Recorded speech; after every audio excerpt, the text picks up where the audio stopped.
সাবধান, আমার ওলিদের কোনো ভয় নেই, কোনো চিন্তার কারণ নাই, তারা চিন্তিত হবে না, ভয় পাবে না।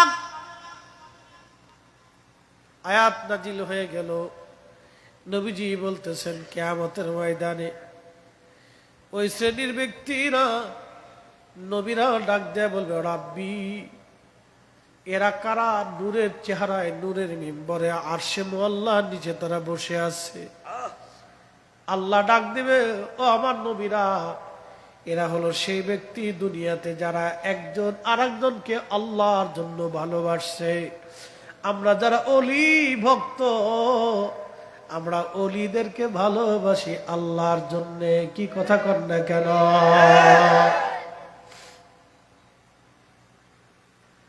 শাহজালাল ইয়ামানি ইন্তেকাল করেছে 750 বছর পরে, আগে এখনো ভালোবাসি।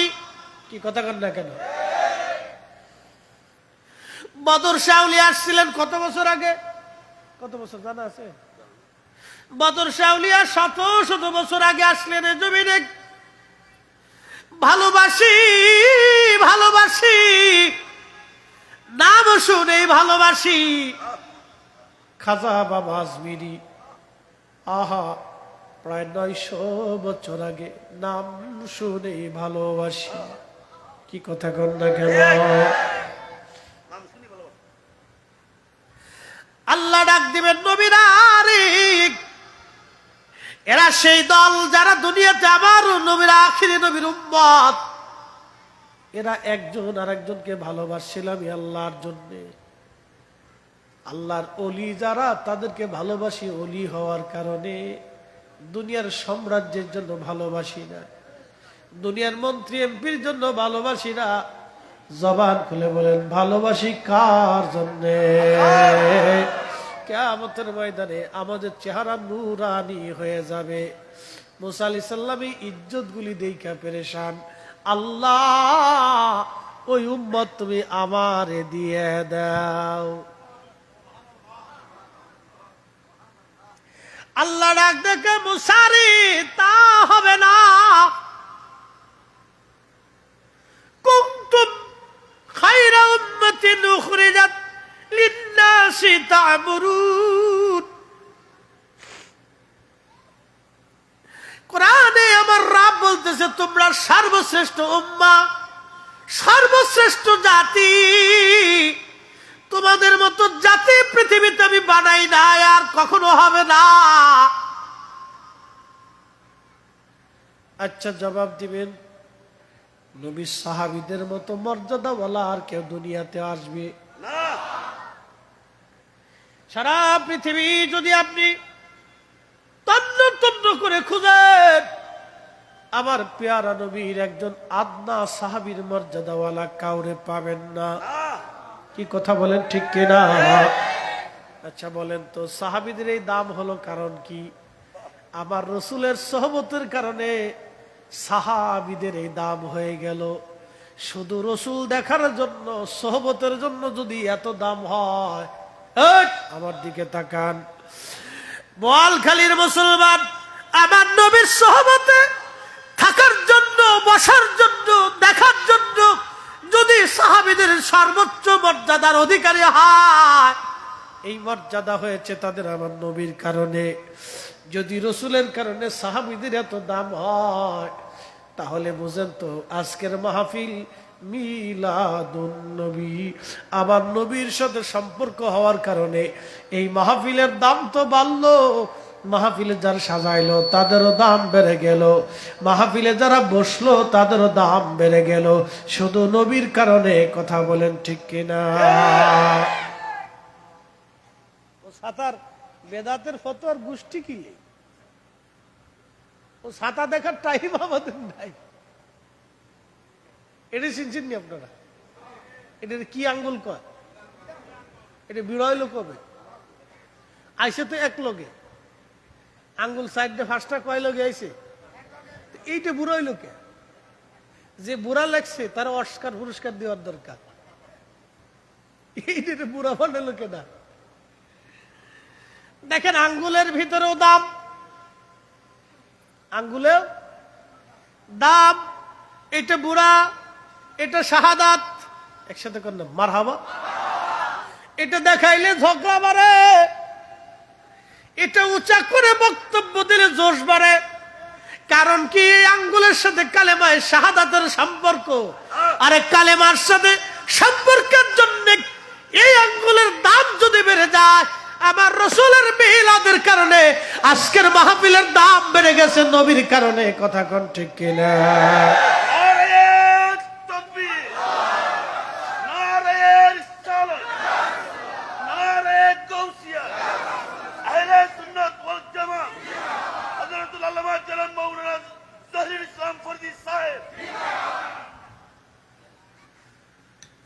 লেখা হয়েছে হুদাইবিয়ার সন্ধি, এখান থেকেও দলিল দিয়ে যায়। আজকে খুব মনোযোগ দিবেন, সন্ধির সময় লেখা হচ্ছে, সন্ধির সময় লেখা হলো মুহাম্মাদুর রাসূলুল্লাহ সাল্লাল্লাহু আলাইহি ওয়াসাল্লাম। আপত্তি জানায়, বলল যদি মুহাম্মাদকে রাসূলুল্লাহ মাইনে নেই তাহলে তার সন্ধির দরকার নাই, যুদ্ধেরও প্রয়োজন নাই, মুহাম্মাদুর রাসূলুল্লাহ শব্দ কাইটে দাও। মুহাম্মদ থাকবে কিন্তু রাসূলুল্লাহ শব্দ কেটে দাও। কোরআন আল্লাহ বললেন কামা আরসালনা ফীকুম রাসূল,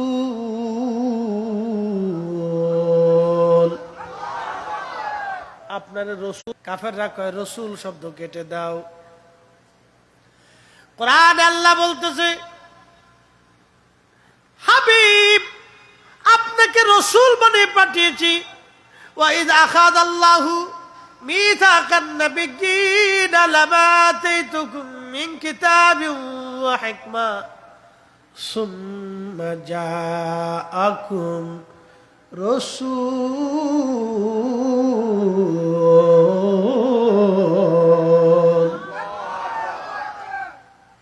আল্লাহ সেই দিন রোজা জলে সব নবীদের সম্মেলনে আমার মালিক নবীদেরকে নবুয়ত তখনও দেন নাই আমার আল্লাহ। তখন আল্লাহ বলে দিলেন আমার এই রাসূল। নবীরা যখন নবুয়তি পান নাই তখনও আমাদের নবী খোদার দরবারে রাসূল, খোদার দরবারে মনোনীত রাসূল। একবার জোরে বলবেন কি ইয়া রাসূলুল্লাহ। ত্রিভুবনের প্রিয় মুহাম্মদ এলো রে দুনিয়ায় রে, সাগর আকাশ বাতাস আয় রে, সাগর আকাশ বাতাস ধুলির ধরা বেহেশত আজ জয় করিল দিল রে লাজ। আজকে খুশির ঢল নেমেছে ধূসর সাহারায় রে, সাগর আকাশ বাতাস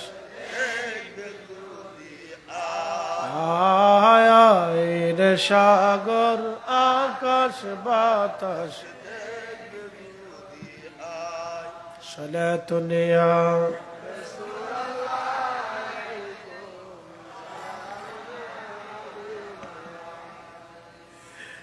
মক্কার মুশরিক দেখে বলল আমরা যদি মুহাম্মদের রাসূল মানি তাহলে তো আর যুদ্ধের কোনো প্রয়োজন নাই, এই রাসূল শব্দ কেটে নিয়ে আসো। আল্লাহর হাবিব হযরত আলী রাদিয়াল্লাহু আনহুরে ডাক দিলেন, ডেকে বলেন আলী মুহাম্মদ শব্দ রেখে রাসূল কেটে দাও, মুহাম্মদ ইবনে আব্দুল্লাহ লিখে দাও। হযরত আলী রাদিয়াল্লাহু আনহু ডাক দিয়ে বলেন ইয়া রাসূলুল্লাহ, যে রাসূল শব্দের কারণে ঈমান আনছি আমি আলীর জীবন থাকতে কাটতে পারবো না।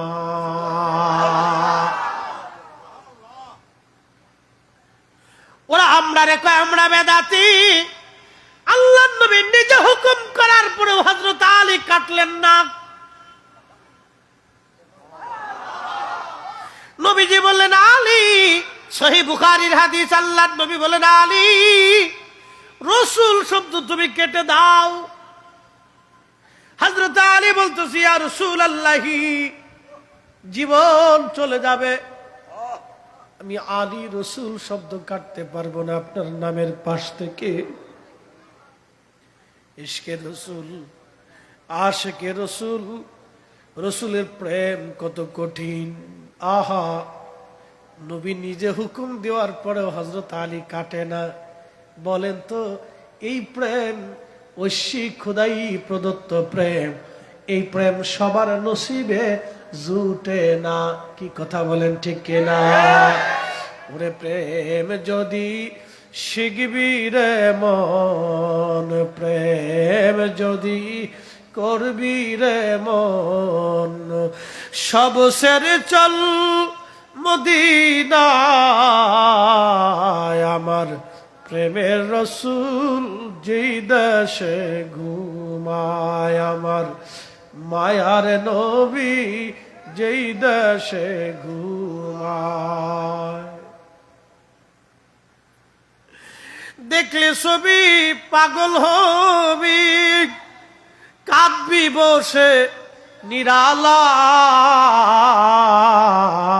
আমার প্রেমের রাসূল যেই দেশে ঘুমায়। প্রেম যদি করবি রে মন, প্রেম যদি শিখবি রে মন, ওরে সব সেরে চল মদিনায়, আমার প্রেমের রাসূল যেই দেশে ঘুমায়। আল্লাহর নবী নিজে বলতেছে, আলী, রাসূল শব্দ কেটে দাও। আলী বলে, না ইয়া রাসূলুল্লাহ, জীবন চলে গেলেও রাসূল শব্দ আপনার নামের পাশ থেকে আমি আলী কাটতে পারবো না। এটা রাসূল প্রেম, ইশকে রাসূল, ইশকে রাসূল। ওরা যতই বলুক মিলাদুন নবী বেদাত, আমরা সুন্নিরা এই মাহফিল কখনো ছাড়তে পারবো না। হাত উঁচু করে বলেন, ঠিক না বেঠিক? আচ্ছা বলেন, ওরা এই বছর জুলুসে কিশোরগঞ্জের কুলিয়ারচরের আমাদের এক ভাইকে ওরা শহীদ করে দিল।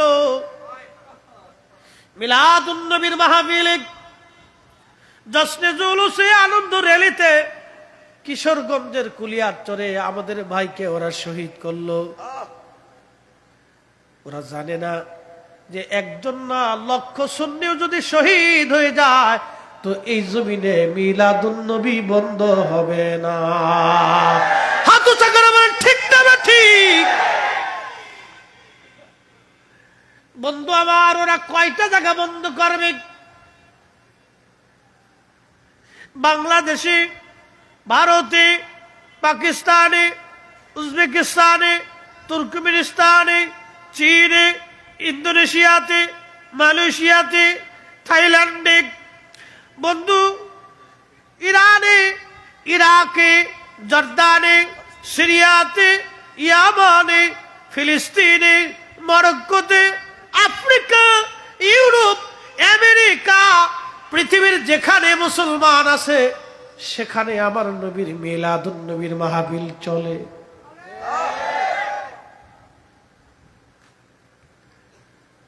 আর এক মৌলবী ওয়াজ করতেছে, কারা নতুন ঈদ বানাইছে, ওদের পিঠের চামড়া উঠাইতে হবে।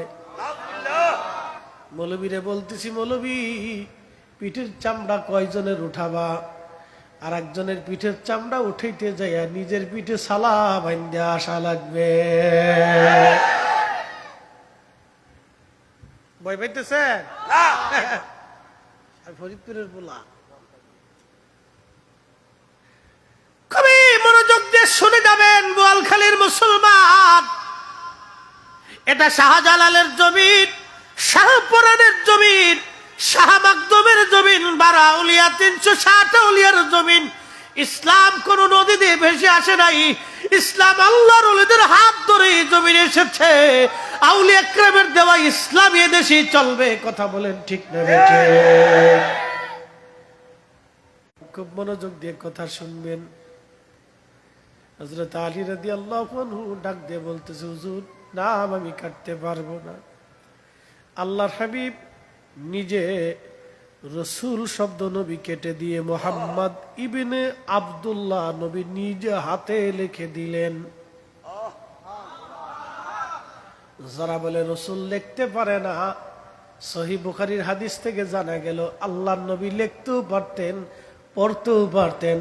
আমার রসুলের চাইতে মহাজ্ঞানী পৃথিবীতে আর একটাও হতে পারে না। আল্লাহ বলেন ওয়ায়ুআল্লিমুকুম মা লাম, কোরআন শরীফে আমার মালিক আমার রব তার পবিত্র জবানের ভাষায় বলতেছেন ওয়ায়ুআল্লিমুকুম মা লাম তাকুনু তা'লামুন। হুজুর উম্মতকে তাহা শিক্ষা দিবেন যাহা উম্মত জানতো না। উম্মত যেই বিদ্যায় পারদর্শী না, আপনি নবী সেই বিদ্যা উম্মতের শিখাবেন। কোরআন থেকে শুরু করে কোরআনের জাহিরি বাতিনি শরঈ হাকিকতি মারিফতি সমস্ত জ্ঞানগুলি নবীজি উম্মতকে শিখিয়ে দিয়ে গেছেন, উম্মতের মাঝে রেখে দিয়ে গেছেন। একটা কথা মনে রাখবেন, হযরত ইমাম আবু হানিফা রাহমাতুল্লাহির কাছে দুইটা বিদ্যা ছিল, একটা শরঈ আর একটা হাকিকতি।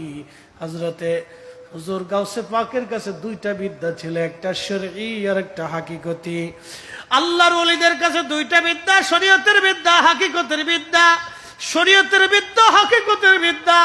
শরীয়তের বিদ্যা যেমন পৃথিবীতে থাকবে, হাকিকতের বিদ্যা কিয়ামত পর্যন্ত পৃথিবীতে থাকবে। আল্লাহর ওলি জমিনে থাকবে, ওলি সারা জমিন থাকবে না। কেউ যদি মনে করে সুন্নি জামাতের ধাক্কা দিয়ে বঙ্গোপসাগরে ফালাইব না, সুন্নি জামাত ওলিদের জামাত, ওলিদের জামাত। এই জামাতে ওলি তৈরি হয়। আহলে সুন্নাত ওয়াল জামাত ছাড়া কোনো মা ওলির জন্ম দিতে পারে না।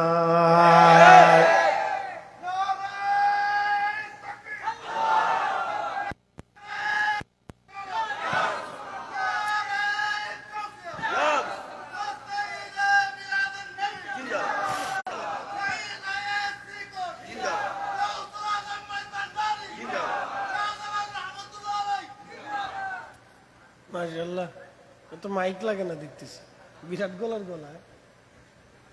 মাশাআল্লাহ, মারহাবা কর। এরকম গলালে 100 লোকে যদি চিৎকার দিতে বোয়াল খালি কাবার হয়ে যাবে। কি কথা কন না? বোয়াল খালি কি হবে? কাবার হয়ে যাবে। কাবার। খুব মনোযোগ দেন বোয়াল খালিবাসী। আল্লাহর কোরআন বলতেছে, হুজুর উম্মতকে আপনি শিখাবেন, যাহা জানে না তাহা শিখাবেন।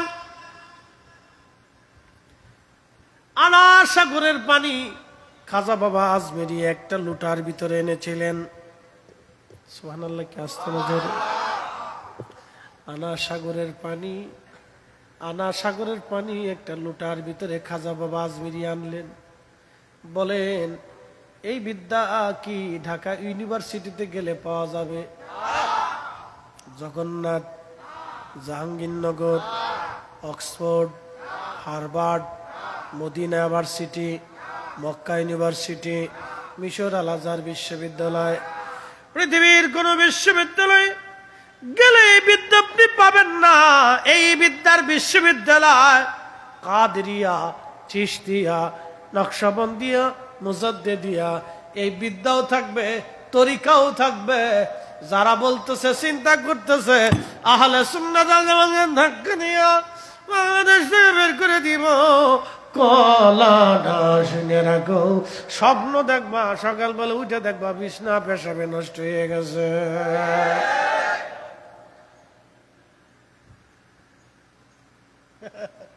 এটা মারিফতি কথা আর কি। এই জামাত কোনোদিনও যাবে না। এটা কিয়ামত পর্যন্ত চলতে থাকবে, চলতে থাকবে, চলতে থাকবে, চলতে থাকবে। কারণ এই জামাত আল্লাহ রসুলের ইশকের কথা বলে। আল্লাহর হাবিবের তাজিমের কথা বলে। আমরা চুল পরিমাণ রাসূল করিমের তাজিমের খেলা বরদাস্ত করতে পারি না, ঠিক কিনা? এটা টিকে থাকবেই, টিকে থাকবেই।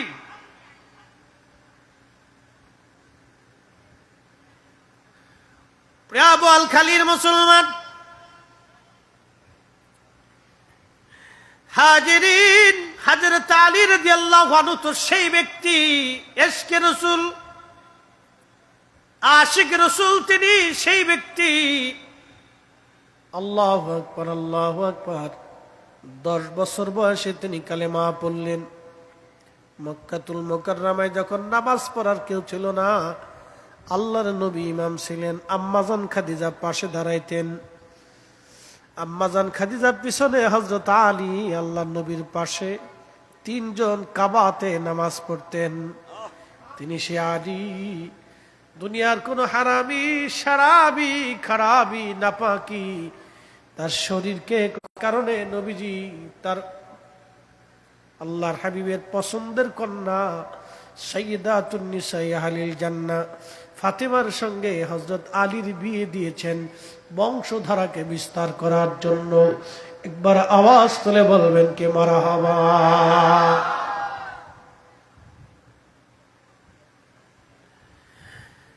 হযরত আলীর জীবনী বিরাট বড় লম্বা। খুবই দরিদ্র ছিলেন, সারা জীবনেও কোনোদিন দারিদ্রতার মোচন হয় নাই। আরে আল্লাহর হাবিবকে এতটুকুন বয়স থেকে ভালোবাসতে শিখেছেন। ছোট্টকাল 10 বছর বয়স থেকে নবীকে ভালোবাসতে শিখলেন। ভালোবাসতে বাসতে জীবনের শেষ সময় পর্যন্ত রাসূলকে মহব্বত করে গেলেন হযরত আলী। তিনি সেই মহান সাহাবী যার পবিত্র স্ত্রী সাইয়্যিদাতুন নিসাই আহলিল জান্নাহ ফাতিমাতুজ জাহরা রাদিয়াল্লাহু আনহা, দুনিয়ার জান্নাতি রমণীদের সর্দারিনী তিনি। তিনি সেই ব্যক্তি যার 2টা সন্তান হাসান হুসাইন সাইয়্যিদা শাবাবি আহলিল জান্নাহ, 2টা বেটাই তার জান্নাতের যুবকদের সর্দার। তিনি সেই পুরুষ যার শাশুড়ি আম্মাজান খাদিজাতুল কুবরা, লকব তাহেরা তাইয়্যিবা, পবিত্র পবিত্র মহিয়সী নারী আম্মাজান খাদিজা তাহেরা তাইয়্যিবা।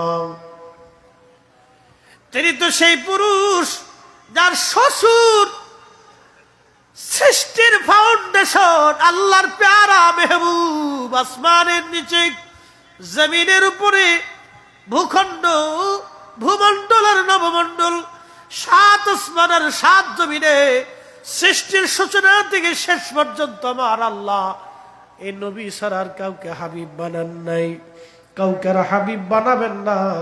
তিনি আবার আপনার নবী রাহমাতুল লিল আলামিন, তারই জামাতা হযরত আলী। পুরা ঘরটাই আল্লাহর জান্নাত, আল্লাহর জান্নাত, আল্লাহর জান্নাত। একবার জোরে বলা যাবে কি মারহাবা।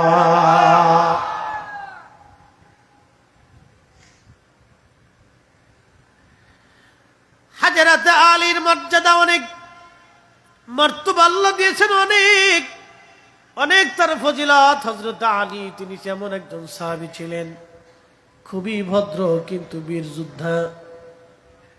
খোদা কখনো তার পিছু ছাড়ে নাই, অভাব কখনো তার মোচন হয় নাই।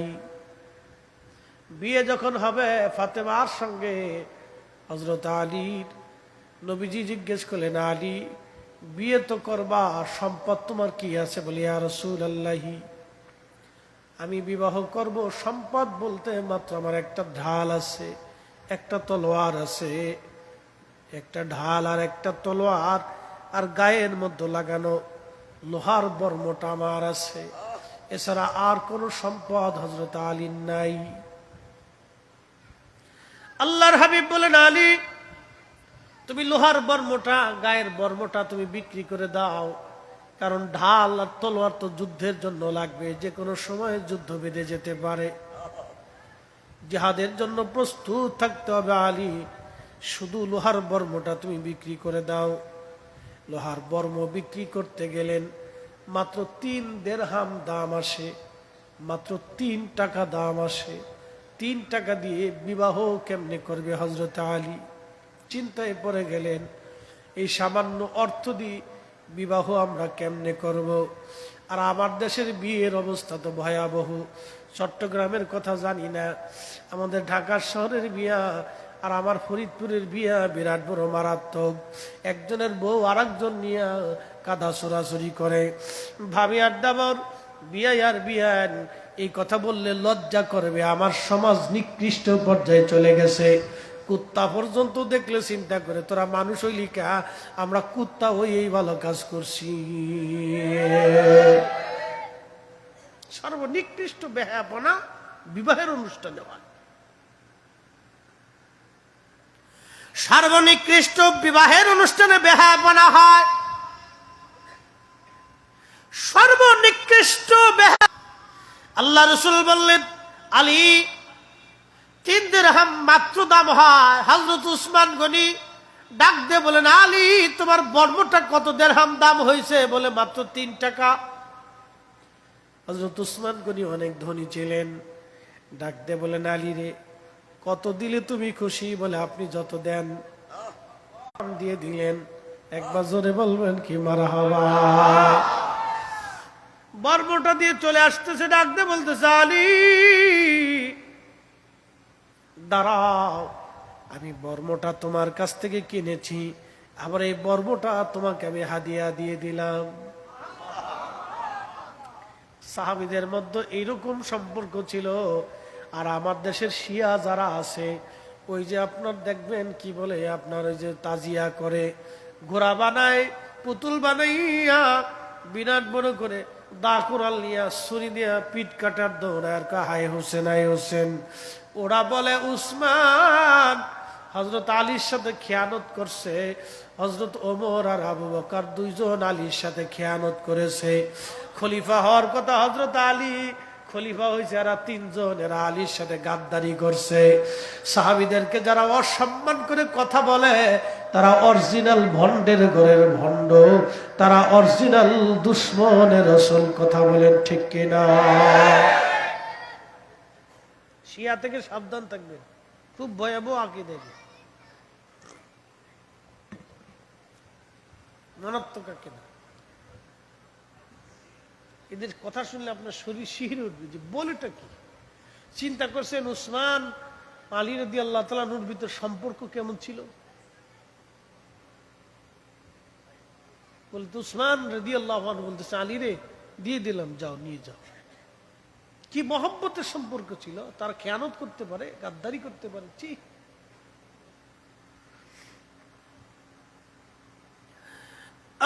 বোয়ালখালীর মুসলমান হযরত উসমান গনি রাদিয়াল্লাহু আনহু দিয়ে দিলেন, আলী চলে গেল।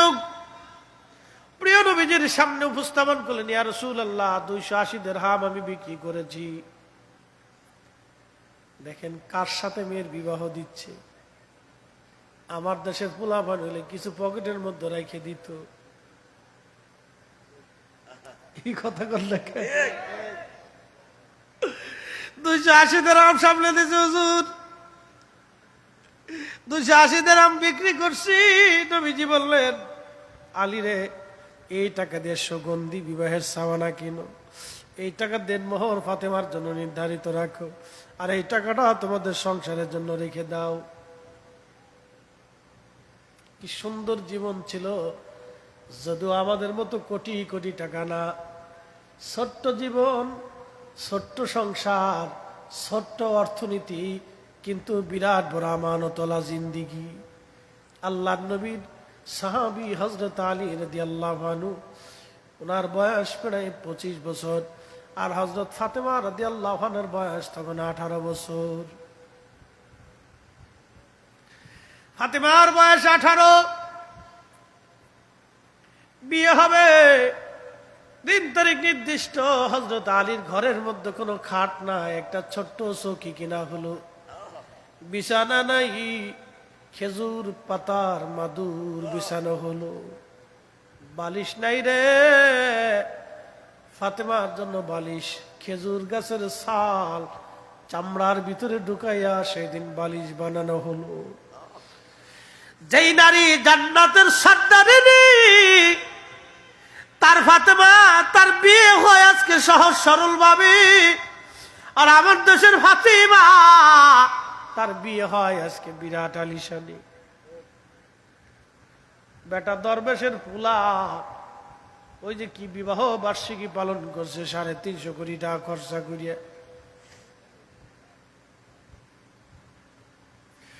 350 কোটি টাকা খরচা করে বিবাহ বার্ষিকী পালন করে তারা। আর আমার দেশের কত মা টাকার অভাবে ওষুধ কিনতে পারে নাই। আমার দেশের কত বাবা টাকার অভাবে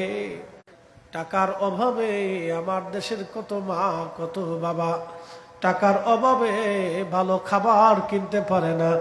এই টাকা যদি আমার দেশের গরিব মানুষের জন্য 4টা হসপিটাল বানাই দেওয়া হতো, 6টা বিভাগে 6টা হসপিটালও যদি বেটা বানাই দিত, তাহলে অন্তত আমার দেশের গরিব মানুষ চিকিৎসা অন্তত মনে হলো শান্তি পাইত।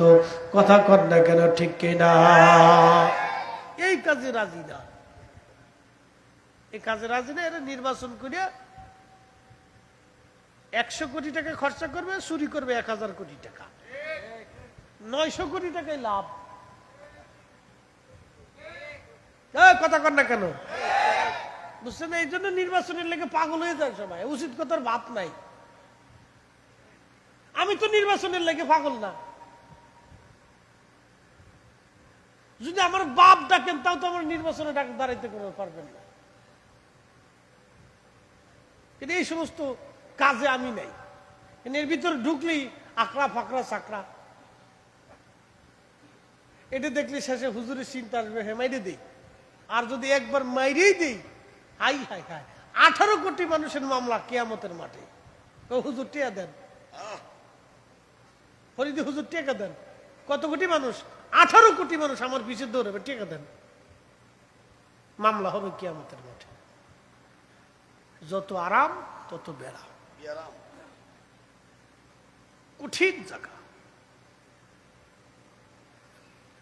হযরত আলী রাদিয়াল্লাহু তাআলা জীবনীতে বলতে চাচ্ছেন, সামনে আসতেছি দাঁড়া, এরপরে নির্বাচনে নিয়ে যাওয়ানি। তা যদ্দূর পারেন খালি ভোট দিবেন, চুরি করে দিয়ে দিবেন 2-4টা নাকি, বাস। বিরাট সুয়াব, পুরে সুয়াব। আমাদের দেশে টাকা কামানোর যে কত সিস্টেম ধান্দা আছে জানেন?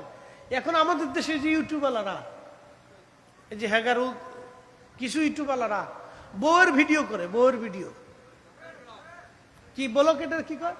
হ্যাঁ, সাপের বলক, হ্যাঁ কাপেল বলক।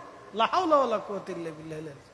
নাম পর্যন্ত কি বেশকে নাম দিছে দেখছেন, কাপেল বলক। শয়তান বদমাইশ বউয়ের ভিডিও করে। তোর এত নিচ পর্যন্ত চলে গেছে, শিয়াল কুত্তাও এত নিচে পর্যন্ত যায় নাই।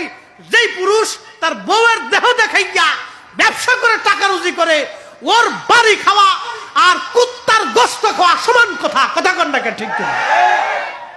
পৃথিবীর সবচেয়ে নিকৃষ্ট পুরুষ এটা, নিজের বউয়ের দেহ ব্যবসা করে তারপর পয়সা রুজি করে। এটা হারামজাদার চাইতেও নিকৃষ্ট। আপনি কল্পনা করতে পারবেন? বউয়ে রান্না করতেছে, বউয়ে কাপড় ধুইতেছে, বউয়ে বাগান করতেছে, বউয়ে মার্কেট করতেছে, এগুলো ভিডিও করে করে সাইডে পয়সা রুজি করে, বউয়ের শরীর দেখায়। ফাজিল কোথাকার এগুলি। এগুলি দেখে দেখে আমাদের নারীরা আরো উদ্বুদ্ধ হচ্ছে। আপনি কল্পনা করতে পারবেন? পতিতা নারী টাকার জন্য দেহ ব্যবসা করে, আর এই বেটা নিজের স্ত্রীর পতিতাবৃত্তির জন্য নামাইয়া দেহ দেখাইয়া পয়সা রুজি করে। ও পতিতা নারীর চাইতে এই বেডি কোনো অংশে কম না, একবারে সমানে সমানে। কি কথা কর না কেন?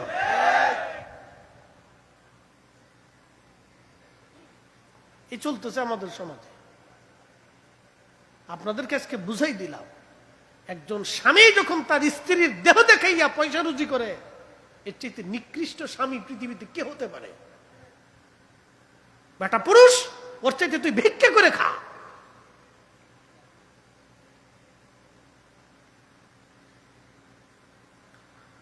এ বোয়ালখালীর মুসলমান, কনহুর বাড়ি, হযরত ফাতেমাকে বিয়ে করবেন। বালিশ আজকে খেজুর গাছের সুবলা দিয়ে, চামড়া দিয়ে বানানো হলো ফাতেমার বালিশ। সামান্য একটু সুগন্ধি, কোন রকম আসবাবপত্র হলো তার।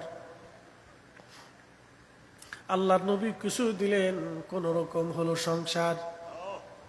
একটা কম্বল, পা ঢাকলে মাথা বের হয়, মাথা ঢাকলে পা বের হয়ে যায়। বিয়ে হয়ে গেল। হযরত আলী রাদিয়াল্লাহু আনহুর বিয়ের দিন তারিখ নির্দিষ্ট হলো। ফাতেমা রাদিয়াল্লাহু আনহা বসে বসে কান্না করতেছে, খুব বেশি করে কান্না করে। মা ঘরে নাই, তার আজ মা নাই। খাদিজাতুল কুবরা আজকে দুনিয়ায় নাই, মেয়েটাকে কে সান্ত্বনা দিবে? আল্লাহর নবী নিজে হেঁটে হেঁটে ফাতেমার কাছে বসলেন। ফাতেমার কাছে বসে বললেন, মা রে, বুঝতেছি ঘরে তোমার মা নাই, মন বেজার আজ। ফাতেমারে, আমি আরো বুঝছি, আমি ইচ্ছা করলে মদিনার সবচেয়ে বড় ধনী পরিবারে তোমাকে বিয়ে দিতে পারতাম। ফাতেমা, গরিব আলীর সাথে তোমারে বিয়ে দিচ্ছি আজ। আমি জানি আলীর তো কিছুই নাই মদিনাতে, ঘর নাই, বাড়ি নাই, সম্পদাদি ওর কিছুই নাই। কোন রকম দিন আনে দিন চলে আমার আলী। ফাতেমা, আমি ইচ্ছা করলে ধনী পরিবারে তোমাকে বিয়ে দিতে পারতাম, কিন্তু ফাতেমা রে, আলীর সাথে তোমারে বিয়ে দিলাম। আজকে শুনে নাও, তোমার স্বামী পছন্দের ব্যাপারে আমি নবীর কোনো হাত নাই। তোমার স্বামী পছন্দ করেছেন আমার মালিক আরশে মুআল্লাওয়ালা। চিৎকার মেরে জোরে বলবেন কি ইয়া রাসূলুল্লাহ? ফাতেমার স্বামী পছন্দ করেছে আমার আল্লাহ, আমার আল্লাহ, আমার আল্লাহ, আমার আল্লাহ। ফাতেমা রাদিয়াল্লাহু আনহা সঙ্গে সঙ্গে চোখের পানি মুছে ফেললেন,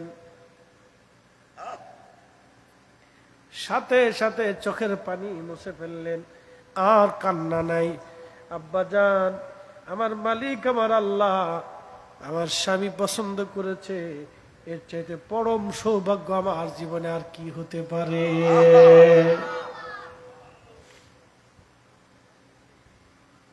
তাদের দুইজনের বিবাহের পছন্দ আল্লাহর, সরাসরি আল্লাহর হুকুমে হযরত ফাতেমা রাদিয়াল্লাহু আনহার বিয়ে হলো আলীর সঙ্গে।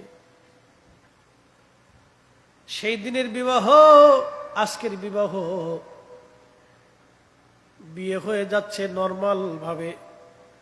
বিয়ে হয়ে যাওয়ার সময় হযরত হামজা রাদিয়াল্লাহু আনহু, তিনি ফাতেমা রাদিয়াল্লাহু আনহার দাদা, নবীজির চাচা। ফাতেমা রাদিয়াল্লাহু আনহার দাদা, নবীজির চাচা। হামজা ডাক দিয়ে বলল, আমার নাতির বিয়ে হবে, অথচ অলিমা হবে না, তো হয় না। আমার নাতি গরিব হতে পারে, নাত জামাই গরিব হতে পারে, আমি হামজা তো মরে যায় নাই, দাদা তো মরে যায় নাই, বড় কলিবাজাওয়ালা ছিলেন। উনি তাড়াতাড়ি উট এনে নাতির বিয়েতে উট জবাই দিয়ে অলিমা রান্না করে সারা মদিনার মানুষ খাওয়াইতে লাগলেন। একবার জোরে বলবেন কি মারহাবা? নাতিরে খুব ভালোবাসতে। এই জন্য দেখেন, আমরা দাদা নানা মরে গেলে খোঁজ খবর নিই না। হ্যাঁ, নাতিরে খুব ভালোবাসতেন বিদায় হযরত ফাতেমা জীবনেও দাদারে ভুলেন নাই। আজকে শুনে যান, দাদার প্রতি কৃতজ্ঞতা কত চমৎকার ছিল। তাদের জিন্দেগি শুনলে আপনার গা শিহরে উঠবে। দাদার প্রতি ভালোবাসা এতই কঠিন ছিল, দাদা শহীদ হয়ে গেলেন উহুদে। হযরত আমির হামজা উহুদে শহীদ হয়ে গেলেন। হযরত ওহসী রাদিয়াল্লাহু আনহু তখনও কালেমা পড়েন নাই। পাহাড়ের আড়াল থেকে তিনি হযরত হামজার বক্ষ বরাবর বর্ষা নিক্ষেপ করেছে, তিনি শহীদ হয়ে গেলেন। হিন্দা তার নাক কানগুলি কেটে কলিজা ফেরে, কলিজা বের করে নিয়ে চিবিয়েছিল। এই দৃশ্যখানা নবীকে বড় পেরা দিয়েছিল।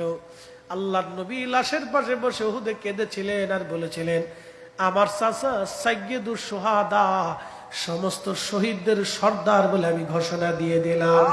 একবার জোরে বলা যাবে কি আল্লাহু আকবার? সাইয়্যিদুশ শুহাদা, শহীদদের সর্দার, উহুদে তাকে সমাহিত করা হলো। এখনো হামজার লাশ পচে নাই, উহুদে ওইভাবে এখনো লাশ রয়ে গেছে। হযরত ফাতেমা রাদিয়াল্লাহু আনহা দাদার মহব্বতে প্রত্যেক জুমার নামাজের পরে জুমার দিনে তিনি হাওদায় চড়ে, উটের পিঠে চড়ে তিনি সুদূর মদিনাতুল মুনাওয়ারা থেকে উহুদে চলে যাইতেন।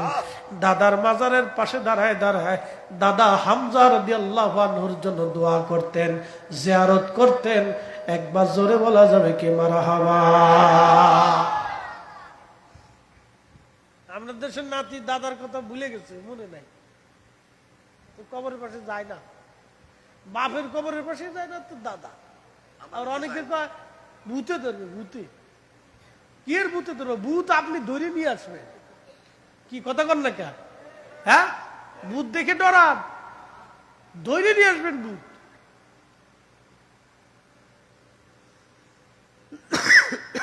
এই সাহস রাখবেন। রাত 4টা-5টার সময়, 12টা-1টার সময় কবরের পাশে গোরস্থানে একা একা যাইতে পারবেন? আমার করে আমি একা চলে যাবো, ভূত ও ধরে নিয়ে আসবো আমি।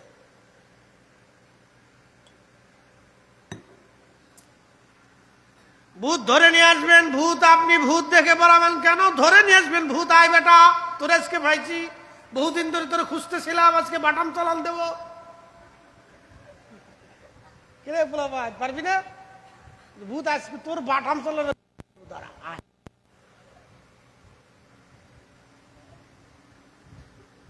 কোন ভূতের ভয় নাই। রাত্রিবেলা যাবেন গোরস্থানে, সুযোগ হলে বলে হুজুর কারণ কি? দাঁড়াবেন, আপনার শরীর ঠান্ডা হয়ে যাবে। ভয়ে না, আখিরাতের চিন্তায়, আল্লাহর ভয়ে আপনার শরীর ঠান্ডা হয়ে আসবে। আহা, আজকে যারা পৃথিবীতে দেমাগ দেখাইতো, ক্ষমতা আর অহংকার দেখাইতো, আজকে তারা মাটির নিচে চলে গেছে, কেউ তাদের দেখার নাই, নীরব স্তব্ধ হয়ে গুরুস্থানের ভিতরে চলে গেছে। একদিন মাটির ভিতরে হবে ঘরে মন আমার, কেন বান্ধু দালান ঘর। কত রাজা বাদশা জমিদার কবরের পাশে ঘুমায়, কবরের ভিতরে ঘুমায়। কবরে ঘাস দুবলা জন্মে গেল, শিয়াল কুত্তা ঘুরে বেড়ায়। আজকে তাদের কোনো ক্ষমতা নাই, আজকে তাদের কিছুই নাই, করার কিছুই নাই।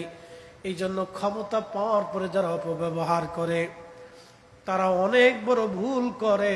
যারা করেছে তারা ভুল করেছে, যারা আগামীতেও করবে তারাও জীবনে চরম ভুল করবে। এই ভুলের মধ্যে যারা জড়াবে তাদের বিরাট ক্ষতি হবে। কি কথা বলেন ঠিক কিনা? অনেক বড় ক্ষতি হবে। তার নমুনা তো একটু দেখা যায়, মিলাদুন্নবীতে মারামারি করতে আসে, বন্ধ করে দিতে চায়, শক্তি দেখাইতে চায়।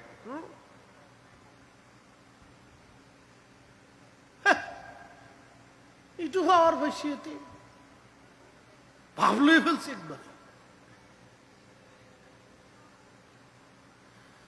শুনে রাখেন বোয়ালখালীর মুসলমান, ক্ষমতা চিরদিনের জন্য না। গোরস্থানের পাশে দাঁড়াবেন, কবরের পাশে দাঁড়ানোর পরে রাতের আধারে যখন কবরে দাঁড়াবেন, শরীর হিম হয়ে আসবে। চিন্তায়, আখিরাতের চিন্তায় আপনার মন একবারে নরম হয়ে যাবে। চোখ বেয়ে বেয়ে বাবার কবরের পাশে দাঁড়ায় চোখ বেয়ে বেয়ে পানি চলে আসবে। মায়ের কবরের পাশে দাঁড়াইয়া চিন্তা করবেন, মা এই গভীর রাত্রিবেলা তুমি আমার কোল থেকে ছাড়ো নাই। তুফান হলো মা তুমি আমার কোলের মধ্যে জড়িয়ে রাখছো। বৃষ্টি হলেও ছাড়ো নাই। এত রাত্রি কোনোদিন একা একা আমার ছেড়ে দাও নাই। পেশাব পায়খানা বিছনাতে করলো মা, লাথি মেরে ফেলে দাও নাই রে মা। আজকে কবরের জেলখানায় তুমি বন্দী, আজকে কবরের জেলখানায় তুমি বন্দী। মা, আমি সন্তান তোমার বিছানা দিতে পারি নাই, তোমার খোঁজ খবর আমি নিতে পারি নাই। কবরের পাশে দাঁড়ায় যাবেন, মায়ের কবরের পাশে দাঁড়িয়ে যাবেন, মাকে ডাকবেন, মা তোমার হক আমি আদায় করতে পারি নাই। তুমি মা আমার যেইভাবে লালন পালন করছো সেই অনুযায়ী কোন হক আমি আদায় করতে পারি নাই। কিন্তু রাত্রিবেলা আমি সন্তান তোমারে ভুলি নাই।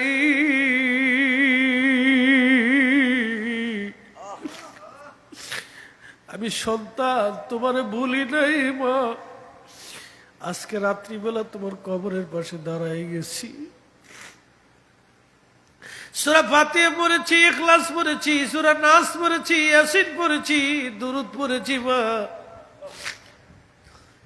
আজকে একটু যদি হক আদায় হয়, তোমার কবরের পাশে দাঁড়ায় গেলাম, আল্লাহর দরবারে দাঁড়ায় চোখের পানি ছেড়ে দিবেন।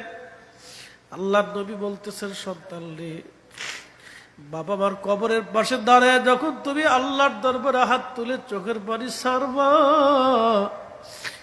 আমার মালিক আমার আল্লাহ সাথে সাথে বাবা মার কবরগুলি জান্নাতের বাগান বানায় দেবে। কোরআনে আল্লাহ বলতেছে, বান্দারে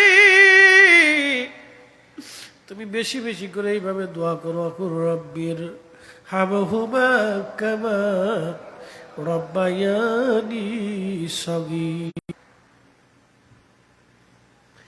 এই যে রাত গভীর হয়ে গেছে, প্রায় রাত 2টা বেজে গেছে, 1:45 বেজে গেছে রাত। এই যে তাহাজ্জুদের সময় ঘনায় গেছে। বোয়ালখালীর মুসলমান এখন বসে আছেন আপনারা, তাহাজ্জুদের সময় ঘনিয়ে ঘনিয়ে আসলে আমরা আল্লাহর দরবারে হাত বাড়াই দিব। দুনিয়ার সব দোয়া যদি ফেরত হয়, তাহাজ্জুদের সময়ের দোয়া আল্লাহ ফেরত দেয় না। আল্লাহর নবীকে বলা হলো, হুজুর কোন সময়ের দোয়া কবুল হয় বলবেননি? আল্লাহর নবী বললেন, জওফুল লাইলিল আখির, শেষ রাতের দোয়া কবুল হয়। ও দুবুরুস সালাতিল মাকতুবা, ফরজ নামাজের পরে দোয়া কবুল হয়ে যায়। শেষ রজনীর দোয়া, তাহাজ্জুদের সময়ের দোয়া কবুল হয়। ফরজ নামাজের পরে দোয়া করলে দোয়া কবুল হয়ে যায়। একবার জোরে বলা যাবে কি মারহাবা? তাহাজ্জুদের সময় হাত বাড়াবেন, আমার মনিব আপনার হাত ফিরাবে না। যদি কখনো দোয়া কবুল না হয়, তাহাজ্জুদের সময় আপনি হাত বাড়াবেন, তাহাজ্জুদের সময় হাত বাড়াবেন, তাহাজ্জুদের সময় হাত বাড়াই দিবেন। আমার আল্লাহ হাতগুলি খালি ফেরত পাঠাবে না। কবরের পাশে দাঁড়াবেন, ফরজ নামাজের পরে দোয়া করবেন, আল্লাহ হাত খালি ফিরাবে না। সফরকালীন সময় মুসাফির অবস্থায় হাত বাড়াবে, আমার আল্লাহ হাত ফেরত দিবে না। মাজলুমের দোয়া আল্লাহর দরবারে কবুল হয়, জালিমের বিরুদ্ধে মাজলুমের দোয়া কবুল হয়ে যায়। আমার মৌলা আমার আল্লাহ হাত ফিরায় না। বোয়ালখালীর মুসলমান হাজিরিন, এই সময়ের দোয়াগুলি আল্লাহর দরবার থেকে ফেরত আসে না। বৃষ্টির সময় হাত বাড়াবেন, আল্লাহ ফেরায় না। কিছু কিছু সময় দোয়া কবুল হয়, এগুলি মনে রাখবেন। ফজরের সময় যাবেন, তাহাজ্জুদের সময় যাবেন, দোয়া কবুল হয়ে যাবে। চিন্তার কোনো কারণ নাই, ভয়ের কোনো কারণ নাই। জিয়ারত করবেন, যদি তা না পারেন দিনে যাবেন, যদি সম্ভব হয় প্রত্যেক দিন যাবেন, না পারলে জুমার দিনে যাবেন। জুমার নামাজ পড়ে বাবা মার কবরের পাশে দাঁড়াবেন, দাদা দাদির কবরের পাশে দাঁড়াবেন। সাইয়েদা ফাতিমাতুজ জাহরাই রাদিয়াল্লাহু আনহা তিনি প্রত্যেক জুমার দিন উহুদে যাইয়া দাদা আমির হামজা রাদিয়াল্লাহু আনহুর কবরের পাশে দাঁড়াইয়া, মাজারের পাশে দাঁড়াইয়া তিনি জিয়ারত করে দোয়া করতেন। তাদের জীবন বড় আদর্শওয়ালা জীবন ছিল। সাইয়্যিদাতুন নিসাই আহলিল জান্নাহ এমনি আল্লাহ দিছে না, আল্লাহ কারণেই দিছে।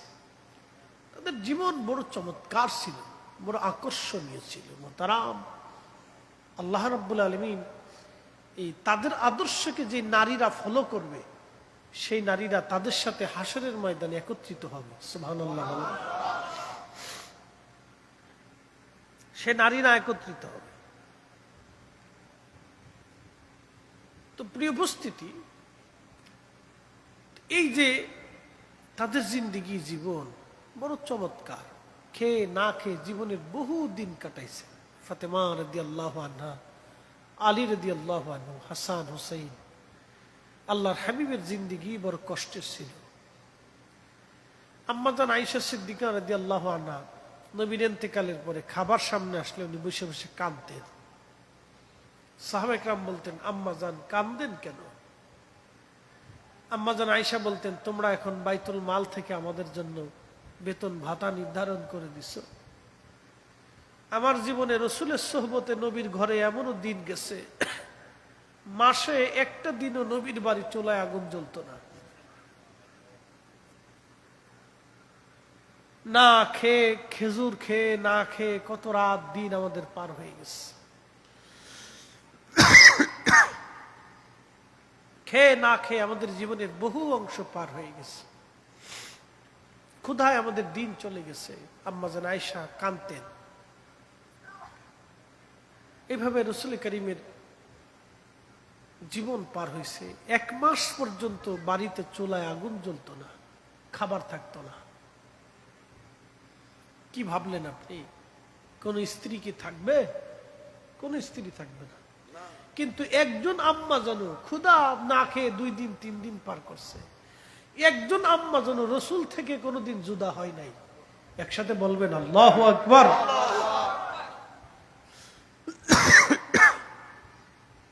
সবচেয়ে ছোট বয়সী ছিলেন আম্মা জান আয়েশা সিদ্দিকা রাদিয়াল্লাহু, সবচেয়ে ছোট বয়সী।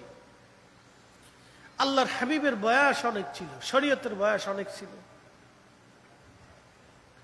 এত ছোট বয়সী একজন মেয়ে আল্লাহ রসুলের খেদমত করছেন, একসাথে থাকছেন, এক ঘরে থাকছেন, তারপরও মাসের পর মাস ক্ষুধায় দিন চলে গেছে। একটা কুমারী মেয়ে, এত অল্প বয়সীর মেয়ে, একজন মহিয়সী নারী, আমাদের মা, রসুলকে ছেড়ে কোনোদিন আসেন নাই। ইচ্ছা করলে চলে যেতে পারতেন, কিন্তু আসেন নাই কোনোদিন। আর আমাদের দেশের বেডিরা, মহিলারা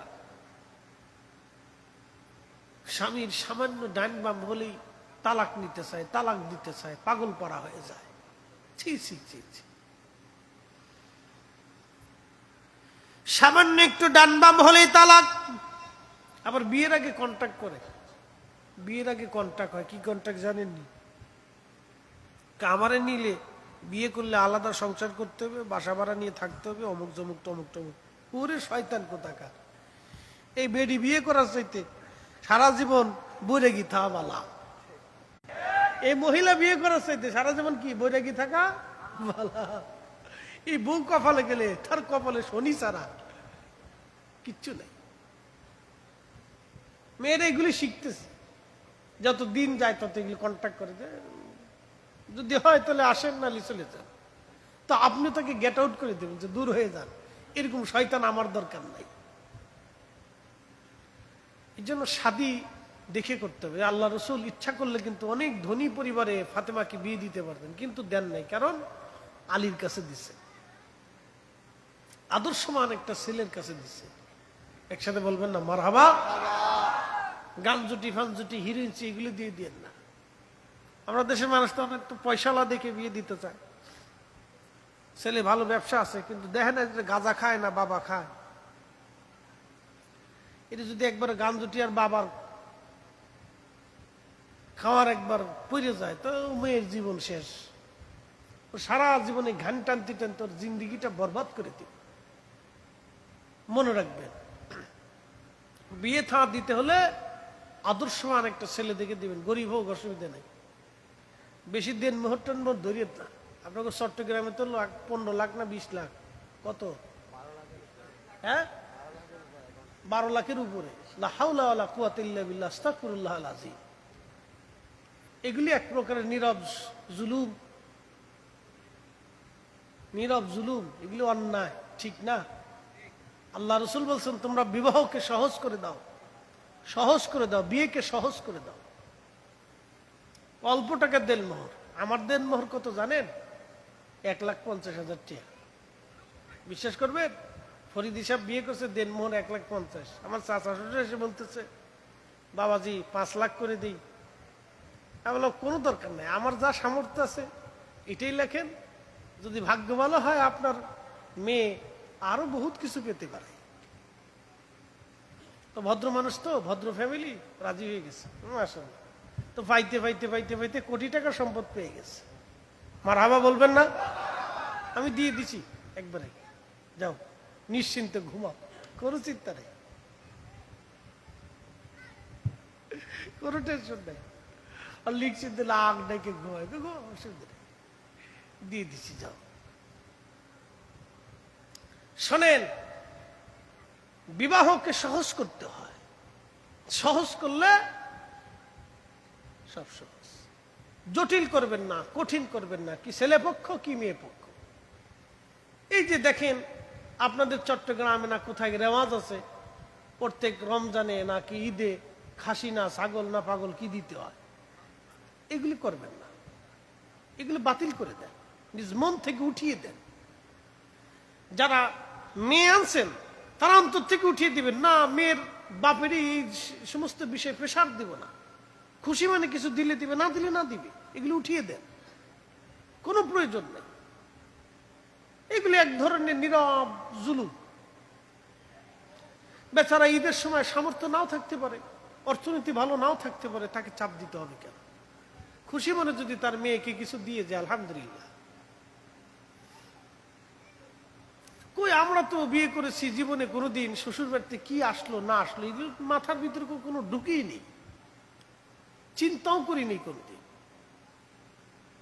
এগুলো মগজে আনবেন কেন?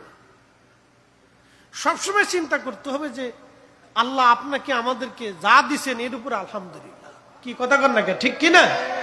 ওগুলো চিন্তা অন্তর থেকে ঝেড়ে ফেলে দিবেন। আমাদের অন্তর থেকে বের হয়ে গেলে সমাজ সুন্দর হয়ে যাবে। শ্বশুর বাড়ি থেকে আনা আবার সেখানে দেওয়া, এগুলি মানে কি রেওয়াজ আছে, এই যে কঠিন রেওয়াজটা এগুলি বের করে দেন। এমনি ছোটখাটো কিছু রেওয়াজ যদি থাকে, আত্মীয় স্বজন গেলে কাপড় চোপড় দেওয়া, গিফট টিফট দেওয়া, এটা সব জায়গায় আছে, আর এটা করতে হয়। নতুন আত্মীয় গেলে কাপড় চোপড় দেওয়া, এটা ভালো, দিবেন, এটা সুন্নত। ছোট গিফট টিফট দেওয়া, কাপড় চোপড় দেওয়া, কেউ একটা ঘড়ি দিল, কেউ কাপড় কিনে দিল, পাঞ্জাবি কিনে দিল। আমরা যেমন তাওই বাড়ি মাওই বাড়ি গেলে আমাদেরকে পাঞ্জাবি কিনে দিছে, পাঞ্জাবি কাপড় দিছে, টুপি কিনে দিছে, এগুলো আলাদা, এটা ছোটখাটো বিষয়। কিন্তু ওই যে বছর পর বছর ধরে গরু দাও, খাসি দাও, ছাগল দাও, পাগল দাও, হ্যাঁ না, ঠিক আছে না? না তোমার আর কথা কওয়া লাগবে না, তুমি বসো, ওয়াজ আমি করতেছি। গজল গাবা? পরে পরে শেষ করে নি, মোনাজাতের পরে গাবা। হ্যাঁ বসো, আচ্ছা ঠিক আছে, খুব খুশি হয়েছি। আচ্ছা মোনাজাতের পরে গাই, সারা রাত গাই আজকে, অসুবিধা নেই।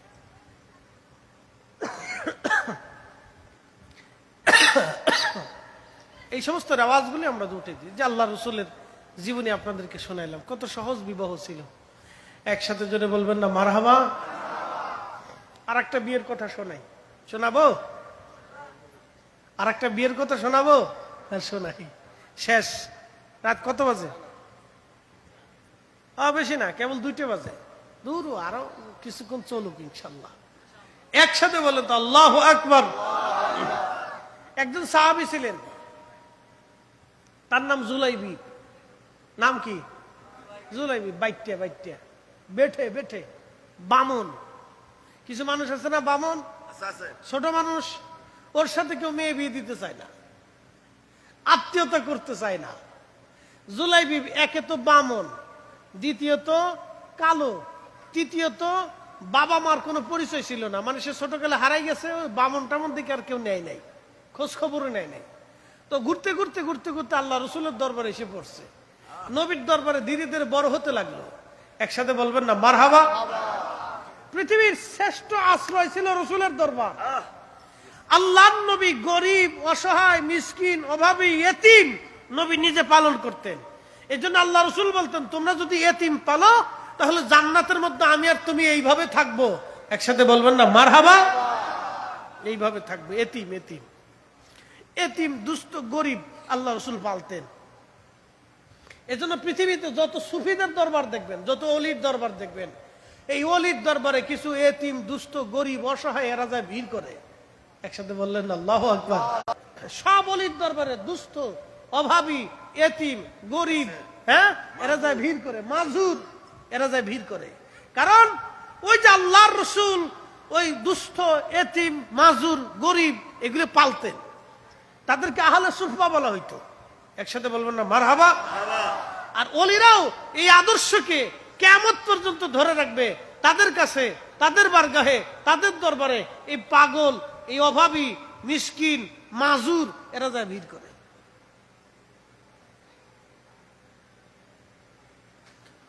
প্রিয় উপস্থিতি, আল্লাহর হাবিবের বারগাহে সাহাবী জুলাইবি বামন বেঠে সাহাবী ধীরে ধীরে বড় হলেন। নবীজি বললেন, জুলাইবি তুমি তো বড় হয়েছ, তোমার একটা সংসার দরকার, বিয়ে করানো দরকার। জুলাইবি বলেন, ইয়া রাসূলুল্লাহ, একে তো আমি বামন, দ্বিতীয়ত গরিব, 3 নম্বর বংশের পরিচয় নাই, 4র্থ নম্বর আমি নিগ্রো, কালো, মদিনার কোন মেয়ে আমাকে পছন্দও করবে না, মদিনার কোন মেয়ের বাবা আমার সাথে মেয়ের বিবাহ দেবে না। আল্লাহর নবী বললেন, জুলাইবি আমি নিজে পছন্দ করে তোমাকে বিবাহ করাবো। একবার জোরে বলা যাবে কে মারহাবা।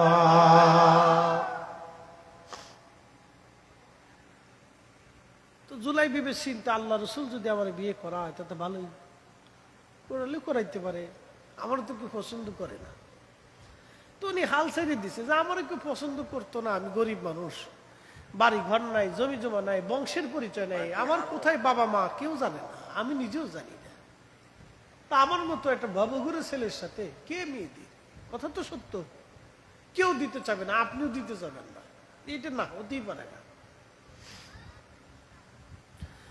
কিছুদিন পরে আল্লাহর নবীর বাড়ি এক সাহাবী আসছে, মদিনার আনসারী সাহাবী।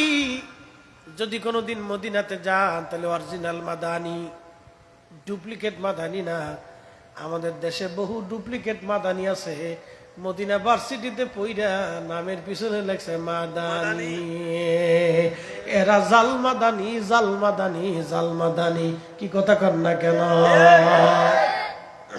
কি মাদানি? জাল, জাল মাদানি।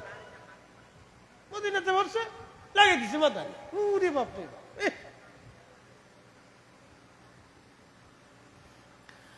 আল্লাহর নবীর বাড়ি মদিনাতুল মুনাওয়ারা, অরিজিনাল মাদানি, আনসারী অরিজিনাল মাদানি যদি আপনি দেখেন, অরিজিনাল মাদানিরা অনেক সুন্দর, তাদের চেহারা খুব নরম, সফট, খুব মায়াবী চেহারা, অত্যন্ত ভদ্র, তারা অত্যন্ত ভদ্র। অরিজিনাল মাদানি, তারা জন্মগতভাবে ভদ্র, খুব নরম তবিয়তের, তারা অত্যন্ত মেহমান প্রিয়, তারা খুব উচ্চ বংশের মানুষ, তারা অর্থাৎ উচ্চ বংশ, উচ্চ তাদের মন মানসিকতা। আল্লাহ রসুলের রওজা শরীফের সোহবত, ঘিরান তাদেরকে পরিবর্তন করে দিচ্ছে। অত্যন্ত শরীফ, সুন্দর মনের অধিকারী। আর তাদের মেয়েরা অত্যন্ত পর্দানিশীল আর খুব, মানে আপনার কি বলে, লাজুক এবং খুবই ভদ্র এবং খুবই নম্র, এবং তারা অত্যন্ত মাদানি। এটা আপনাকে ভাষায় প্রকাশ করতে পারবো না। অরিজিনাল মাদানি যারা, এরকম মেয়ে পৃথিবীতে কোথাও পাবেন না। পৃথিবীর তন্ন তন্ন খুঁড়ে খুঁজেও এরকম ছেলে মেয়ে আপনি পাবেন অরিজিনাল মাদানী যারা। তো আনসারী আল্লাহর হাবিবের দরবারে আসছে। নবীজি বললেন, আনসারী তোমার না ঘরে একটা মেয়ে আছে বিবাহর উপযুক্ত? বলে, হ্যাঁ ইয়া রাসূলুল্লাহ, বিবাহ কি দেবা? আনসারী মনে করছে যে রসুল বিয়ে করতে চায়। দেখেন, আনসারীরা আল্লাহর নবীকে এমন ভাবে ভালোবাসতেন যে তাদের মেয়ে কন্যা সন্তান বিয়ে দেওয়ার আগে আল্লাহর নবীর কাছে জিজ্ঞাসা করতেন, যদি রসুল পছন্দ করে তাহলে সৌভাগ্য। একসাথে বলবেন না আল্লাহু আকবার। আল্লাহর নবী তো বিয়ে করার ইয়া ছিলেন না, আসক্তি না, কিন্তু তারা মহাব্বতের জোশে যদি রসুল পছন্দ করে তাহলে রসুলের সাথে আত্মীয়তা করে, এটা তো চরম সৌভাগ্য। একসাথে বলবেন না মারহাবা। এই যে আপনাদেরকে যেমন নবীর শান গাইলে কলিজায় ভালো লাগে না? ভালো লাগে। কথা কন না কেন? লাগেনি? লাগে। মিলাদুন নবীর টাকা চাইলে আপনারা আন্তরিকভাবে খুশি হয়ে যান যে আল্লাহ রসুলের মিলাদের মাহফিল, অন্তরে ভালো লাগে, জোশ আছে। আবার কেউ আছে দূর বেদাতি কাম কাজ একদল আছে, তাদের মানসিকতা আপনার মানসিকতা তফাৎ অনেক। মাদানী মানুষের মানসিকতা আর বাহিরের মানুষের মানসিকতা রসুলের প্রতি আকাশ পাতাল ডিফারেন্স। আপনাকে তুলনা করে বুঝাচ্ছি, এটা রসুল প্রেম, এগুলো দলিল দিয়ে হয় না। সাহাবীরা আনসারীরা তাদের মেয়ে বিবাহ দেওয়ার আগে আল্লাহ রসুলকে জিজ্ঞেস করতেন। আর যদি কোন মেয়ের ব্যাপারে রসুল করিমের পক্ষ থেকে প্রস্তাব আসতো, তাহলে পৃথিবী উল্টে গেলেও অন্য জায়গায় তারা মেয়ের বিবাহ দিতেন না। আল্লাহর হাবিব রাসূল করিম সাল্লাল্লাহু আলাইহি ওয়াসাল্লাম নবীজি ডেকে বললেন, তোমার না ঘরে একটা মেয়ে আছে? বলে, হ্যাঁ ইয়া রাসূলুল্লাহ, বিবাহ দেবা?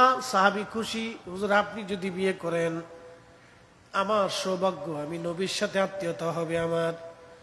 আল্লাহর হাবিব বললেন, না আমি বিয়ে করব না, আমার একজন সাহাবীর ব্যাপারে তোমার মেয়ের প্রস্তাব দিলাম। হুজুর কোন সাহাবী? বলে, আমার সাহাবীর নাম হলো জুলাইবিব। আনসারীর মন বেজার হয়ে গেল, বলে, ইয়া রাসূলুল্লাহ, জুলাইবিবের ব্যাপারে প্রস্তাব দিয়েছেন। আমার মেয়ের মা আছে, আমার স্ত্রী আছে, আমার স্ত্রীর সাথে পরামর্শ ছাড়া কোনো সিদ্ধান্ত দেব না। আনসারী সাহাবীর মন বেজার হয়ে গেল, তিনি বাড়ি চলে গেলেন। স্ত্রীকে ডাক দিয়ে বললেন, না না না এটা আর দিন না। স্ত্রীকে ডাক দিয়ে বললেন, স্ত্রীকে ডাক দিয়ে বলতেছে, বিবি আল্লাহর নবীজি তোমার মেয়ের বিবাহের ব্যাপারে প্রস্তাব দিয়েছে। স্ত্রী মনে করছে, হায় হায়, এর চাইতে পরম সৌভাগ্য কি হতে পারে? আল্লাহর নবী আমাকে আমার মেয়ের বিবাহের প্রস্তাবনা দিয়েছে। বলে, স্বামী বলেন কি?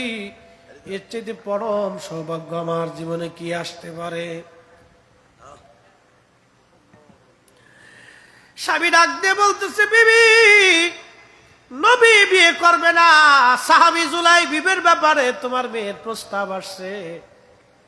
মহিলা ডাক দেখায়, স্বামী আমার আল্লাহর কসম করে বলি, এরকম বংশহীন পিতৃ পরিচয়হীন একটা সন্তান, গরিব মানুষ, বামন বেঠে ছেলের সঙ্গে আমি আমার মেয়ের কিভাবে বিবাহ দেব? এটা হবেই না। মহিলাও বিগড়ে গেল। ঘরের ভিতরে কথা চলতেছে, পাশের রুম থেকে মেয়েটা শুনতেছে, পাশের রুম থেকে মেয়েটা আসছে। মেয়েটা আসিয়া আল্লাহর নবী মায়ের ঘরের, বাবার ঘরের ভিতরে ঢুকিয়া বলেন, আম্মা জান, আব্বা জান, কি নিয়ে আপনারা কথা বলতেছেন? বলে, মা আল্লাহর নবী তোমার বিবাহের ব্যাপারে পয়গাম দিয়েছে। নবীর দরবারে একজন বামন বেঠে সাহাবী আছে, তার নাম জুলাইবিব। 1 নম্বরে বামন, 2 নম্বরে নিগ্রো, 3 নম্বর সে গরিব, 4 নম্বর পিতৃমাতৃ পরিচয়হীন বংশহীন একটা ছেলে। আমরা বাবা মা হয়ে কি করে তোমাকে এমন একটা ছেলের সাথে বিবাহ দিতে পারি মেয়েটা ধমক দিয়ে বলল, আম্মা জান, আব্বা জান, চুপ করেন। আপনাদের সাহস কি করে হয়? আল্লাহর নবী আমার স্বামী পছন্দ করেছেন, এর চাইতে আমার জীবনে সৌভাগ্য আর কিছুই হতে পারে না। চিৎকার মেরে ধরে বলেন আল্লাহু আকবার। আল্লাহকে যে পাইতে চায় হযরতকে ভালোবেসে, আরশ কুরসি লৌহ কলম না চাহিতেই পেয়েছে সে। কথা বলেন ঠিক কিনা? তাড়াতাড়ি যান আল্লাহর হাবিবের বারগাহে, যা বলেন আমি রাজি। আপনারা রাজি না হলেও আমি রাজি। রসুল আমার জন্য স্বামী পছন্দ করেছে, এর চাইতে পরম সৌভাগ্য আমার জীবনে আর কিছুই নাই। এই জন্য আনসারি অরিজিনাল মাদানী যারা, তারা সবাই আশিক রসুল, বংশ পরস্পরে এখনো তারা আশিক। আল্লাহু আকবার। বংশ পরস্পরে এখনো তারা নবীর আশিক। তাদের চরিত্র আর পৃথিবীর অন্য মানুষের চরিত্র আকাশ পাতাল তফাৎ হবে। আল্লাহ আল্লাহ, অরিজিনাল মাদানী যারা, রহমতের নবী দরবারে ওই মহিলার মেয়েটার বাবা দৌড়ে আসছে, ইয়া সাহাবী দৌড়ে আসছে, ইয়া রাসূলুল্লাহ, আপনার বিবাহের পয়গামে আমার মেয়েটা রাজি হয়ে গেছে, আপনি দিন তারিখ নির্দিষ্ট করেন। আল্লাহর নবী চেহারা উজ্জ্বল হয়ে গেল। জুলাইবিবকে ডাক দে, বলতেছে, জুলাইবিব, তোমার বিবাহের পয়গাম এসেছে, মেয়েটা রাজি হয়েছে, পরিবারও রাজি, তুমি বিবাহের জন্য সামানা জোগাড় করো। অনেক কষ্ট করে একজন বেঠে বামন ব্যক্তি মদিনাতে তার বিবাহের সামানা জোগাড় করলো, অনেক কষ্ট হয়েছে। গরিব মানুষ, বাড়ি ঘর নাই, কিচ্ছু নাই, বিয়ে হবে কোথায়, থাকবে কোথায়? বলে শ্বশুর বাড়ি। দিন তারিখ নির্দিষ্ট হলো, আল্লাহর নবী বিয়ে পড়াইলেন মসজিদে। একসাথে বললেন না মারহাবা। কোন জায়গা? মসজিদে বিয়ে পড়ানো, এটা সুন্নত রাসূল। মসজিদে বিয়ে পড়ানো সুন্নত রাসূল। আর আমরা দেশে কিছু কাজী আছে, কাজী যারা বিয়ে পড়ায় মুতি পানি নেয় না। কথা বুঝেন না মনে হয়? পেশাব করে পানি লয় না। আমরা চট্টগ্রামে আছি কিনা জানি না, আমরা ফরিদপুরে আছে। আমি অনেক সময় বিয়েতে করে আগে গোসল করাই নিয়ে আসেন, ভালো করে গোসল করেন, না করলে পুকুরের ভিতরে ওটা চুবান, ভালো করে চুবাই নিয়ে আসে। ও বিয়ে পড়াইতে আসছে, পবিত্র কাজ, ওর চেহারা ওইরকম কে? পেশাব করে পানি টানি লয় না, একটা পাঞ্জাবি পরে আসবে, একটা টুপি মাথায় দিয়ে আসবে, অজু টুজু করে আসবো, তার খবর নেই। ও আইসে মুইতে টুইতে এসে বিয়ে পড়াইতেছে। এই জন্য বরকত হয় না, বরকত শূন্য।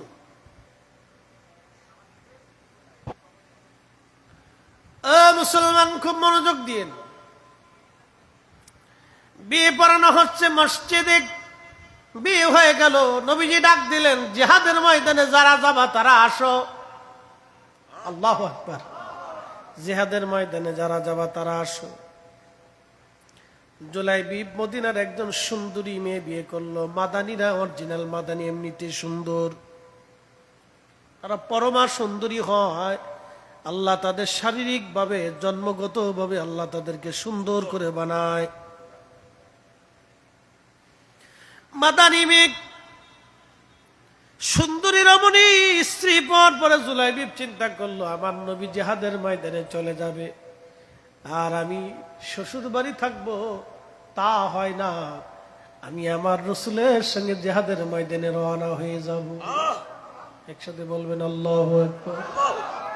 ইমাম ইবনু কাসির তাফসীর ইবনু কাসিরের ভিতরে ওনার জীবনী লেখছেন, জুলাইবিব রাদিয়াল্লাহু আনহু যুদ্ধের ময়দানে নবীর সঙ্গে রওনা হয়ে চলে গেলেন।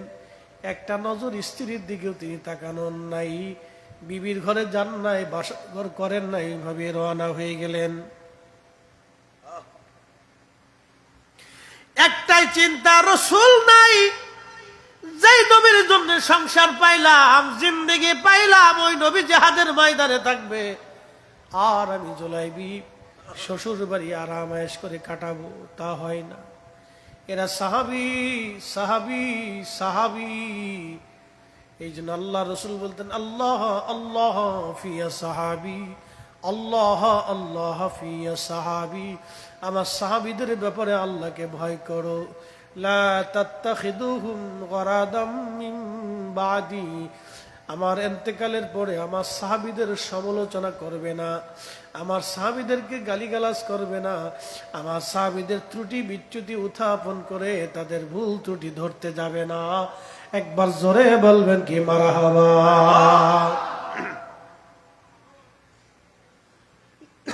প্রচন্ড যুদ্ধ হলো, কঠিন যুদ্ধে হযরত জুলাইবিব রাদিয়াল্লাহু আনহু শহীদ হয়ে গেলেন। আরে আল্লাহর নবী শাহাদাতের পরে, যুদ্ধের পরে সব সাহাবীদেরকে বললেন, তোমরা আমার শহীদ হওয়া সাহাবীদেরকে এনে এনে কাতার করে রাখো, কবর খনন করো, তাদের এখানে দাফন কাফন করে চলে যাব। যারা শহীদ হয়েছিলেন সমস্ত সাহাবীদেরকে কাতার করে আনলেন, কাতার করে শোয়াইলেন। নবীজি ডাক দিয়ে বলে, সাহাবীরা রে, তোমরা কি সবার লাশ ময়দান থেকে আনছো? সাহাবীরা বলল, হ্যাঁ ইয়া রাসূলুল্লাহ, সবার লাশই আনছি, আমাদের জানা মতে আর কারো লাশ ময়দানে নাই। আল্লাহর নবী চোখের পানি ছেড়ে দিয়ে বলেন, সাহাবীরা রে, তোমরা সবার লাশই আনছো, কিন্তু এখনো আমার জুলাইবিবরে আনো নাই।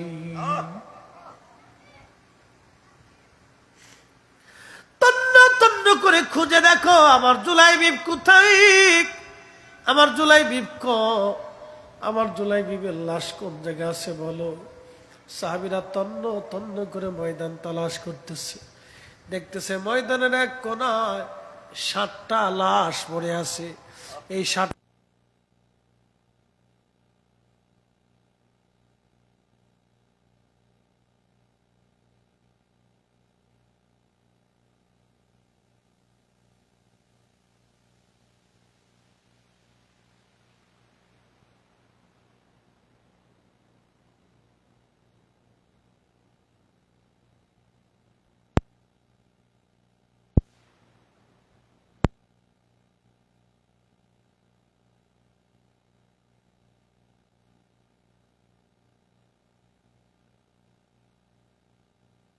কবরে রাখা হয়। ওই অবস্থায় নবীজি বললেন, তোমরা কবর খনন করো। আরে আল্লাহর নবী জুলাইবিব ছোট্ট বেটা জুলাইবিব রাদিয়াল্লাহু আনহুর লাশ মোবারক নবীজি ডাক দিয়ে বলেন, সাহাবীরা রে, সবাই তোমরা কবরে জুলাইবিবকে নিবা, কিন্তু না, আমি নবী নিজে তারে কবরে নিয়ে যাব, নিজে কবরে তারে নামাবো। আমার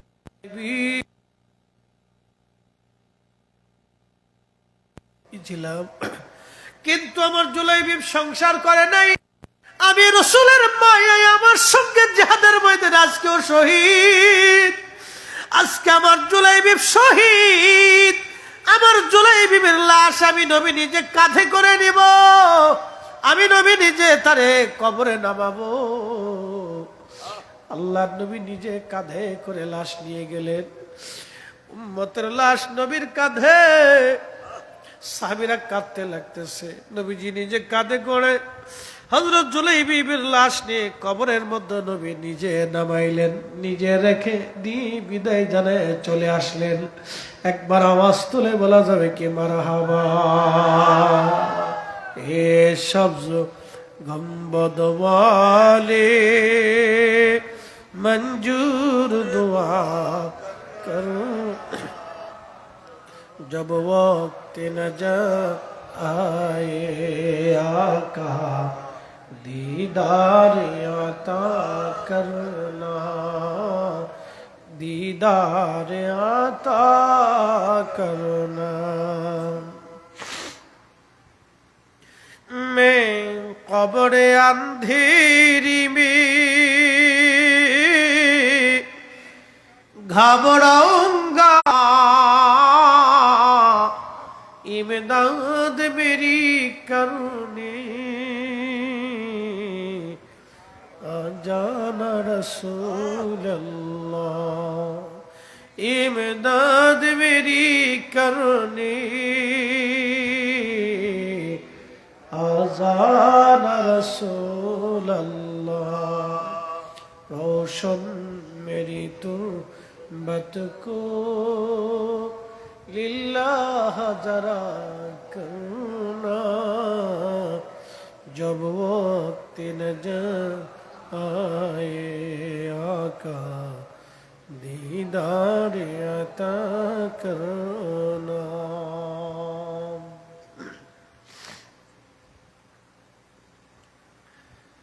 নবীজি চলে আসছে মদিনায়। যেই মেয়েটা নবীর ভালোবাসায় জুলাইবিবকে বিয়ে করেছিল, আজ মেয়েটা বিধবা হয়ে গেল। আল্লাহর নবী মসজিদে নববীর মধ্যে বসে বসে দোয়া করে, আল্লাহ আমার কথা অনুযায়ী যে মেয়েটা আজকে বিধবা হয়ে গেল, আল্লাহ আমার জুলাইবিব শহীদ হয়ে গেছে, আল্লাহ এই মেয়েটা বিধবা হয়ে গেছে, তার জীবনকে তুমি বরকতময় করে দাও, তার জীবনকে তুমি বরকতময় করে দাও, তার জীবনকে তুমি বরকতময় করে দাও, তার জীবনকে তুমি কষ্টময় করিও না, তার জীবনকে তুমি বরকতময় করে দাও। সারা মদিনায় জানাজানি হয়ে গেল ওই মেয়েটার জন্য স্পেশাল নবী নিজে দোয়া করছে। কারণ আল্লাহর নবীর দোয়া বিফলে যাবার মতো না, নবীর দোয়া কখনো বিফলে যায় নাই। নবী দোয়া করছে, সারা মদিনায় সংবাদ ছড়িয়ে গেল। সারা মদিনায় সংবাদ ছড়ানোর পরে আল্লাহর নবী রাহমাতুল লিল আলামিনের দরবারে প্রস্তাব আসতে লাগলো, হুজুর যে মেয়েটার জন্য নবী নিজে দোয়া করছে ওই মেয়েটা আমার ঘরের পুত্রবধূ হিসেবে চাই। এইভাবে শত শত প্রস্তাব নবীর দরবারে আসতে লাগলো। ওই মেয়েটার জন্য একবার জোরে বলবেন কি মারহাবা।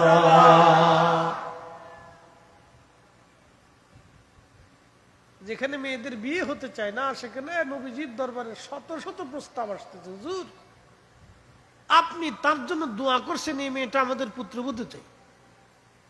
সব বাবারাই সে বীর করতেছে, হুজুর আমার ছেলের সাথে এই মেয়েটা চাই, আমার সংসারে এই বরকতওয়ালা মেয়ে চাই, আপনি তার বরকতের জন্য দোয়া করছেন। আল্লাহু আকবার। না না হয় না, আরো জোরে বলবেন আল্লাহু আকবার। সাহাবীরা এরকম ভাবে রাসূলের আশিক ছিল। একটা মেয়ের জন্য বরকতের দোয়া করছে, তার পিছনে লাইন ধরে গেছে শুধু এই মেয়েটাকে সংসারে নেওয়ার জন্য। বুঝতে পারছেন? সাহাবা কেরাম এইভাবে রাসূলকে মর্যাদা দিতেন, প্রাধান্য দিতেন।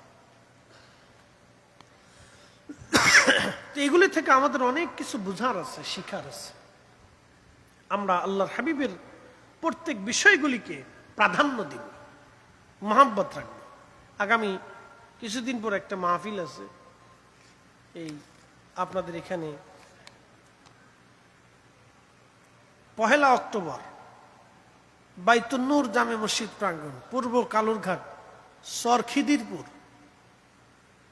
অক্টোবরের 1 তারিখ, নভেম্বর বলে ফেলছি, অক্টোবরের 1 তারিখ, পূর্ব কালুরঘাট, চর দিঘিরপুর, চর খিদিরপুর, চর খিদিরপুর, বাইতুন নূর জামে মসজিদের মাঠে। এখানে আমি থাকবো, মৌলানা তারেক আবিদিন আল কাদরি ভাই থাকবেন, আবুল কাশেম রিজভী সাহেব সহ আরো উলামা ইকরাম থাকবেন ইনশাআল্লাহ। আল্লাহ আমাদের প্রত্যেকের বোঝার তৌফিক দিক, আমলের তৌফিক দিক, বলেন আমিন।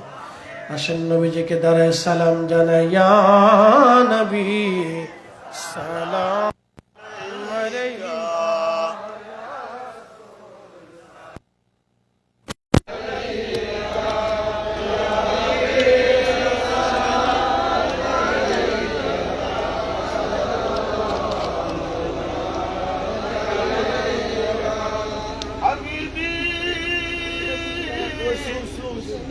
سيدي يا رسول الله